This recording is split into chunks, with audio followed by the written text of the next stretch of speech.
ಜೈ ಶ್ರೀಮನ್ನಾರಾಯಣ. ನಾನು ಹೇಳುವ ವಿಶ್ಲೇಷಣೆ ರಾಮಾನುಜದಾಸ ಶ್ರೀಮಾನ್ ಗಟ್ಟು ವೇಣುಗೋಪಾಲ ಸ್ವಾಮಿಯವರ ರಚನೆಯಾಗಿದೆ. 11ನೇ ಅಧ್ಯಾಯ ವಿಶ್ವರೂಪ ಸಂದರ್ಶನ ಯೋಗ, 27ನೇ ಶ್ಲೋಕ. ವಕ್ತ್ರಾಣಿ ತೇ ತ್ವರಮಾಣಾ ವಿಸಂತಿ ದಂಷ್ಟ್ರಾಕರಾಳಾನಿ ಭಯಾನಕಾನಿ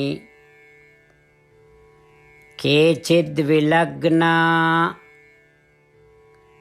ದಶನಾಂತರೇಷು ಸಂದೃಶ್ಯಂತೆ ಚೂರ್ಣಿತೈಃ ಉತ್ತಮಾಂಗೈಃ. ಓಂ. ಗೀತಾಚಾರ್ಯ ಶ್ರೀಕೃಷ್ಣ ಪರಮಾತ್ಮ ಅರ್ಜುನನ ಜೊತೆಗೆ ನಮ್ಮೆಲ್ಲರಿಗೂ ವಿಶ್ವರೂಪ ಸಂದರ್ಶನ ಯೋಗವನ್ನು ಕಲಿಸುತ್ತಿದ್ದಾನೆ. ಆ ಅನುಕ್ರಮದಲ್ಲಿ ಅರ್ಜುನನು ಶ್ರೀಕೃಷ್ಣನನ್ನು ಪ್ರಾರ್ಥಿಸುತ್ತಿದ್ದಾನೆ. ಹೇ ಶ್ರೀಕೃಷ್ಣ, ಕೌರವರು ಮತ್ತು ನಮ್ಮ ಸೈನ್ಯದ ಎಲ್ಲಾ ವೀರಯೋಧರು ಭಯಂಕರವಾಗಿ ಕಾಣುವ ಕೋರೆಹಲ್ಲುಗಳಿರುವ ನಿನ್ನ ಭಯಾನಕ ಬಾಯಿಗೆ ನುಗ್ಗುತ್ತಿದ್ದಾರೆ. ಹೇ ಶ್ರೀಕೃಷ್ಣ, ಕೆಲವು ಯೋಧರು ನಿನ್ನ ಹಲ್ಲುಗಳ ನಡುವೆ ಸಿಕ್ಕಿ ಹಾಕಿಕೊಂಡಿದ್ದಾರೆ ಮತ್ತು ಕೆಲವರ ತಲೆಗಳು ಸಂಪೂರ್ಣವಾಗಿ ಪುಡಿಯಾಗುತ್ತಿವೆ. ಅದರಂತೆ ಅರ್ಜುನನು ವಿಶ್ವರೂಪದಲ್ಲಿ ತಾನು ಕಾಣುತ್ತಿರುವ ದೃಶ್ಯಗಳನ್ನು ಶ್ರೀಕೃಷ್ಣ ಪರಮಾತ್ಮನಿಗೆ ವಿವರಿಸುತ್ತಾ ಪ್ರಾರ್ಥಿಸುತ್ತಿದ್ದಾನೆ.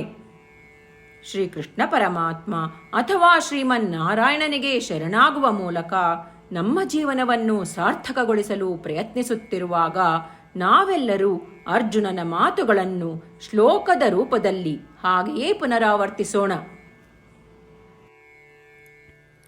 ವಕ್ತ್ರಾಣಿ ತೇ ತ್ವರಮಾಣಾ ವಿಶಂತಿ ದಂಷ್ಟ್ರಾಕರಾಳಾನಿ ಭಯಾನಕಾನಿ ಕೇಚಿದ್ವಿಲಗ್ನಾ ದಶನಾಂತರೇಷು ಸಂದೃಶ್ಯಂತೆ ಚೂರ್ಣಿತೈಃ ಉತ್ತಮಾಂಗೈಃ. ಗೀತೆಯ ಸತ್ವ ಮತ್ತು 8 ಭಾಷೆಗಳು. ಶ್ರೀಕೃಷ್ಣ ಪರಮಾತ್ಮ ಉಪದೇಶಿಸಿರುವ ಶ್ರೀಮದ್ ಭಗವದ್ಗೀತೆಯ ಪೂರ್ಣಸತ್ವ. ಅಧ್ಯಾಯ 18, 65ರಿಂದ 70 ಶ್ಲೋಕಗಳಲ್ಲಿ 8 ಕಾರ್ಯಗಳನ್ನು ಮಾಡಬೇಕಾಗಿದೆ.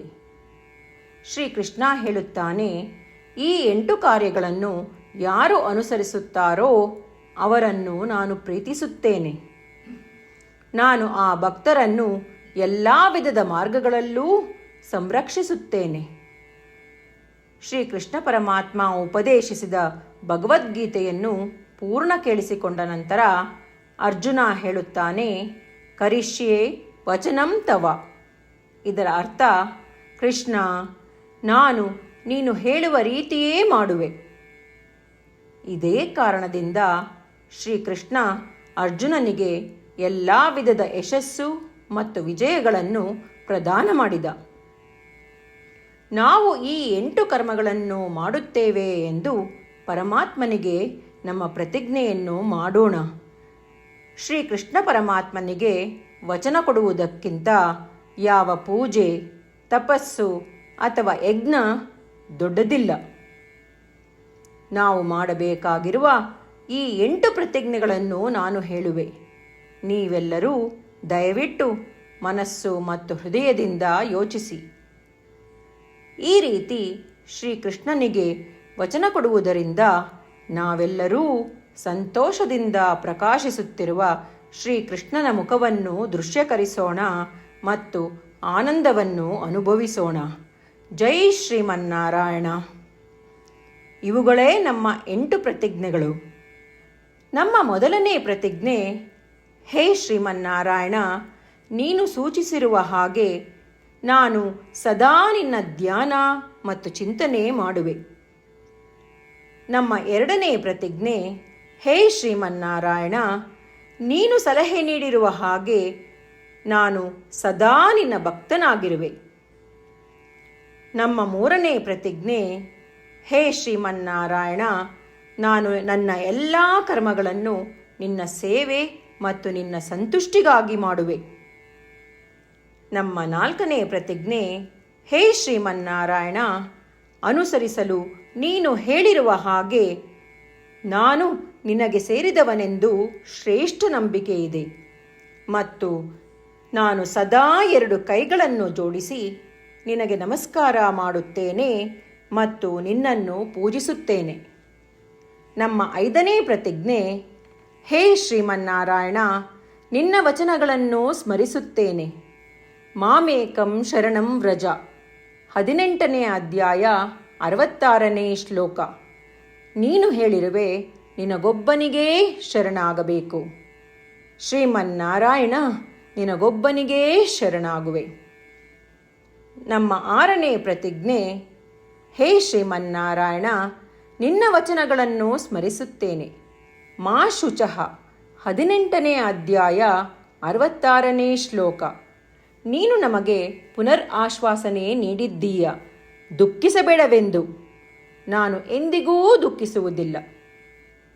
ನಮ್ಮ 7ನೇ ಪ್ರತಿಜ್ಞೆ, ಹೇ ಶ್ರೀಮನ್ನಾರಾಯಣ, ನೀನು ಶ್ರೀಮದ್ ಭಗವದ್ಗೀತೆಯನ್ನು ನಮಗಾಗಿ ಉಪದೇಶಿಸಿ ಅನುಗ್ರಹಿಸಿ ಮತ್ತು ಆಶೀರ್ವದಿಸಿದ್ದೀಯ.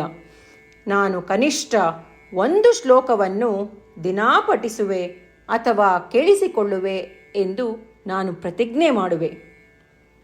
ನಮ್ಮ 8ನೇ ಪ್ರತಿಜ್ಞೆ, ಹೇ ಶ್ರೀಮನ್ನಾರಾಯಣ, ನೀನು ಮನುಷ್ಯ ಸಮುದಾಯಕ್ಕೆ ಗೀತೆ ಉಪದೇಶಿಸಿದೆ. ನಾನು ನಿನ್ನ ಗೀತೆಯ ದೈವವಾಣಿಯನ್ನು ಗೀತೆಯ ಅರಿವಿಲ್ಲದಿರುವ ಭಕ್ತರಿಗೆ ಪ್ರಚಾರ ಮಾಡಲು ಪ್ರಯತ್ನಿಸುವೆ. ಹೇ ಶ್ರೀಮನ್ನಾರಾಯಣ, ನೀನು ಹೇಳುವ ಹಾಗೇ ಮಾಡುವೆ. ನಿನ್ನ ಇಚ್ಛೆಯಂತೆ ನಡೆವೆ. ನಾನು ನಿನಗಾಗಿಯೇ ಶ್ರಮಿಸುವೆ. ಶ್ರೀಮನ್ನಾರಾಯಣನಿಗೆ ದಿನಪ್ರತಿದಿನವೂ ನಾವು ನೀನು ಹೇಳಿದ ಹಾಗೇ ಮಾಡುವೆವು ಎಂದು ಮಾತು ಕೊಡುವುದೇ ಶ್ರೇಷ್ಠ ಪೂಜೆ. ನಾವು ನಮ್ಮ ಅಚಲವಾದ ನಂಬಿಕೆಯಿಂದ ಅವನಿಗೆ ನಮ್ಮ ಪ್ರತಿಜ್ಞೆ ಮಾಡೋಣ. ಶ್ರೀಮನ್ನಾರಾಯಣ, ಕರಿಷ್ಯೆ ವಚನಂ ತವ.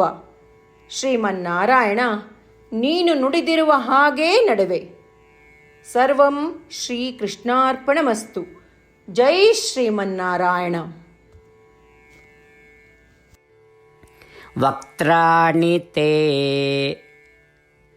ತ್ವರಮಾಣಾ